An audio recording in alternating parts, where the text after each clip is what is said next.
ગાંધીનગરમાં સરકાર સાથે ક્ષત્રિય સમાજની બેઠક યોજાઈ। ક્ષત્રિય સમાજના આગેવાનોની બેઠક યોજાઈ। ઋષિકેશ પટેલ, હર્ષ સંઘવી સાથે આ બેઠક યોજાઈ હતી। જયરાજસિંહ પરમારની અધ્યક્ષતામાં બેઠક યોજાઈ તો ક્ષત્રિય સમાજ પર જૂના કેસો પરત ખેંચવા રજૂઆત કરવામાં આવી। આ બેઠક અંગે જયરાજસિંહ પરમારે કહ્યું છે કે સરકારે હકારાત્મક વલણની ખાતરી આપી છે। આ પ્રતિનિધિઓનું એક પ્રતિનિધિ મંડળ आज राज्य सरकार ने आदरणीय ऋषिकेशभाई ने कायदा मंत्री तरीके और हर्षभाई संघवी साहेब ने गृहमंत्री तरीके अमे रजूआत करी है। आवेदन पत्र आपवाना भागरूपे मुख्यमंत्री श्री आदरणीय भूपेन्द्रभाई पटेल साहेब ने पण एमने आवेदन पत्र अमे आप्युं छे। एमने बंने मंत्रीश्रीओने जेने लागू पड़े छे जे विभाग छे एमने रूबरू सांभळवा माटे मोकल्या छे। अमे अमारी रजूआत करी छे। संतान प्राप्ति माटे खुद पिताए पोतानी सगी 7 वर्षनी दीकरीने मातानी सामे ज मौतने घाट उतारी दीधी छे।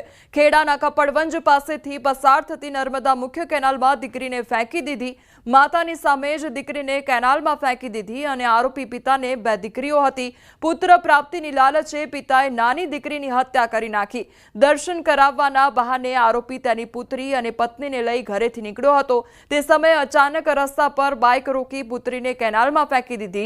પ્રથમ દીકરીના જન્મ પછી આરોપી પિતાને પુત્ર પ્રાપ્તિની આશા હતી, પરંતુ પુત્રીનો જન્મ થતા મનમાં ખાર રાખી તેની હત્યા કરી નાખી। માતાની ફરિયાદના આધારે પોલીસે આરોપી પિતા વિજય સોલંકીની ધરપકડ કરી છે।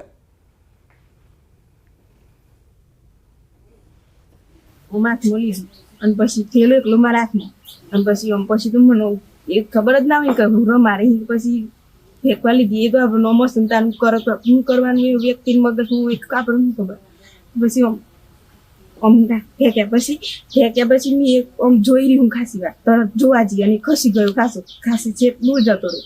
એટલે એમના પતિ વારંવાર એમને માનસિક ટોર્ચર કરતા હતા। એમને દીકરો જોઈતો હતો અને દીકરી બાબતમાં સતત અંજનાબેનને માનસિક ટોર્ચર કરતા હતા। એમાં આ વ્યક્તિ બ્રિજ ઉપર પોતાની દીકરીને લઈ અને ત્યાંથી સીધી ફેંકી દીધેલી અને અંજનાબેને જ્યારે વિરોધ કર્યો ત્યારે અંજનાબેનને એને એવી ધમકી આપેલી કે જો તો કોઈને કહી દઈશ આ બાબત તો હું તને છૂટાછેડા આપી દઈશ। ખેડાના કપડવંજના આતરસુંબાના એક ગામની અંદર કળયુગને પણ શરમાવે તેવી ઘટના સામે આવી છે। પુત્રના મોહમાં પિતાએ જ પોતાની દીકરીની નહેરમાં ફેંકી હત્યા કરી છે। સમગ્ર બાબતની વાત કરું તો પહેલા ગુરુ પૂર્ણિમાના પવિત્ર દિવસે આ પરિવાર એક મંદિરે દર્શન કરવા માટે જાય છે અને આવતા સમયે કેનાલ ઉપર પોતાની દીકરી 7 વર્ષની માસૂમ દીકરીને માછલી બતાવું છું તેવું કહી તેને કેનાલમાં ફેંકીને તેને મોતને ઘાટ ઉતારે છે। જો કે સમગ્ર બાબતે સૌપ્રથમ